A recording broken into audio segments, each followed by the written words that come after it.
poor single dad took in a lost old woman for one night, unaware she was a billionaire. He had nothing left to give. No savings. No safety net, just a cramped apartment, 2 little kids, and a heart too stubborn to turn away someone in need. That one decision, made in the middle of a cold October night, would change his life forever. But the most remarkable part of this story isn't what he received in return. It's why he helped in the first place. This is a story about kindness. Real kindness, the kind that doesn't ask what it gets back. Before we dive in, if stories like this move you, you're in the right place. Welcome to Heartfelt Moments, the channel where real human kindness takes center stage. Hit that subscribe button, give this video a like, and drop a comment below, telling us about a time someone's kindness changed your life. We read every single one.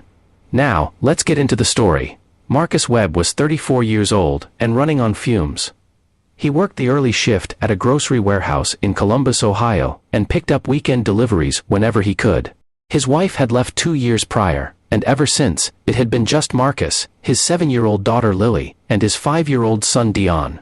They lived in a 2-bedroom apartment on the 3rd floor of a building, where the heat sometimes worked and the elevator almost never did. Money was always tight. But Marcus kept going, because that's what you do when 2 little faces are counting on you. One Thursday night in late October, Marcus was walking home from the bus stop after a double shift. It was past 9 o'clock, the wind had a bite to it, and the streets were mostly empty. That's when he saw her. An elderly woman sitting on a bench outside the public library, which had long since closed. She was wearing a light wool coat, far too thin for the weather, and she was clutching a small handbag with both hands, looking around slowly, as if the world had become unfamiliar to her. Marcus almost kept walking. He was exhausted. He had groceries in his arms, lunches to pack, and 2 kids, who would be up by 6. But something made him stop. "Ma'am, are you all right?" he asked. She looked up at him with calm, clear eyes. "I seem to have gotten turned around," she said softly. "I can't quite remember which way my hotel is." Her name was Eleanor. She was 81 years old. She mentioned she was visiting from out of town and had stepped out for some air after dinner, then lost track of where she was. She didn't seem frightened, more quietly confused, the way people get when the world around them shifts just slightly out of focus. Marcus called the number she gave him for her hotel.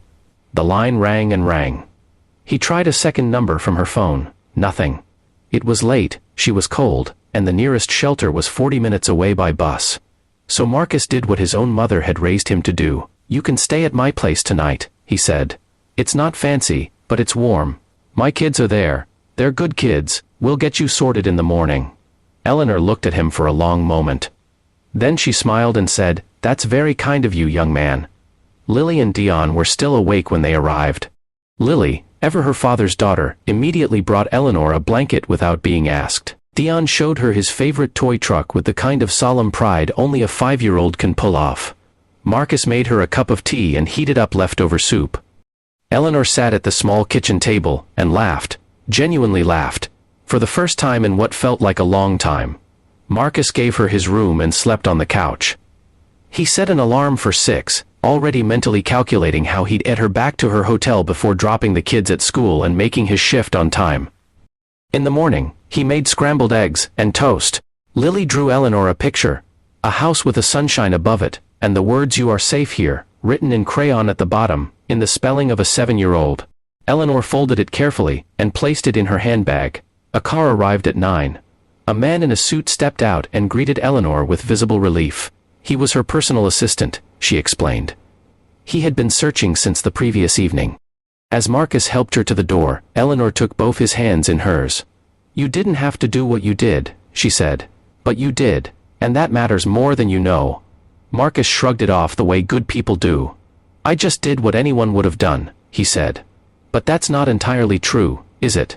Not everyone would have stopped. Not everyone would have offered a stranger their own bed. Not everyone would have made soup at 9:30 at night for someone they'd never met. Marcus did. Not because he expected anything, but because somewhere along the way, he had decided that this was who he was. 3 weeks later, a letter arrived. Inside was a personal note from Eleanor and a cashier's check large enough to pay off Marcus's debt, put a down payment on a small house, and set up a college fund for Lily and Dion. A follow-up call came from Eleanor's foundation, offering Marcus a full-time coordinator role in their community outreach program. Work that matched the man he already was. When a local reporter asked Marcus what he thought the lesson of his story was, he didn't hesitate. "Don't wait until you have enough to be kind," he said. "Kindness isn't about what you have, it's about what you're willing to give." That's the story. One cold night, one open door, one good man, and a ripple that touched more lives than he'll ever know. You don't have to be wealthy to change someone's world. You just have to be willing to stop when everyone else keeps walking. So today, be that person. Hold the door. Check on your neighbor. Smile at the stranger who looks lost.